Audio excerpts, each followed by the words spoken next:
All right, so I'm reading The Inner Game of Tennis. This is a great book. If you haven't read it, highly recommend. So all these ideas are from that book, but I like to put my own experience in what I'm reading to help you guys in some way. So what the chapter was on today was the nature of competition. How much do we want to win? What is the psychology of winning? What is the psychology of losing? What does that do to a person? What does that do to their self-worth? What does it do to their character? Do they want to win? Do they care about winning? Do they have a lack of trying because they're afraid to say, I gave my best effort? Like a lot of people can actually self-sabotage. He says even youth. A lot of times in the youth he sees, they just kind of play at their 50-60%, because if they lose at their 60%, that's their excuse.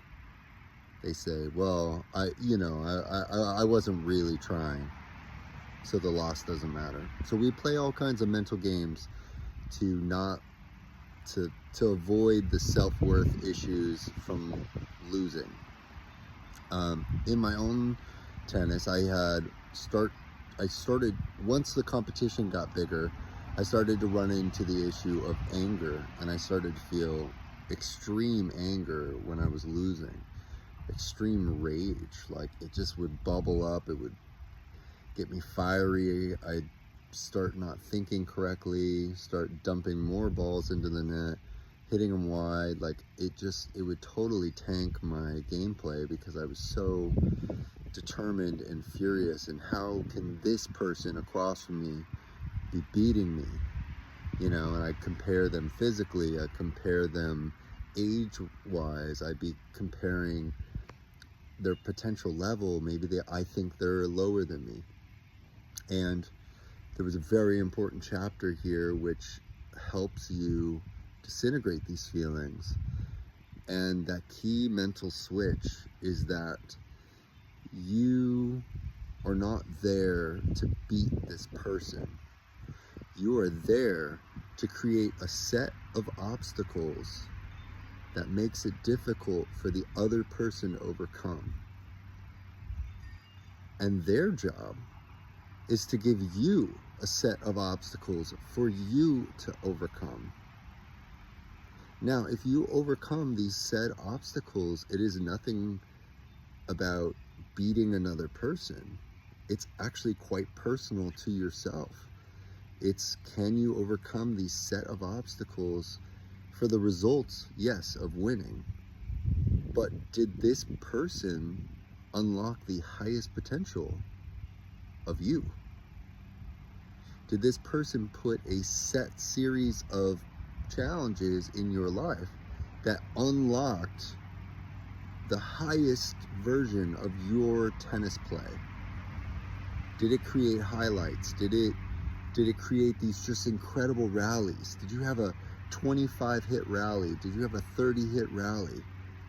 Were you in an absolute war or grind? Were you hitting 5 types of shots and drop shots and overheads? And like, how complex did your game get from your opponent? And what helps release all that anger and rage is that your opponent is really just a friend trying to bring out your best potential. They're really just a part, like a co-creator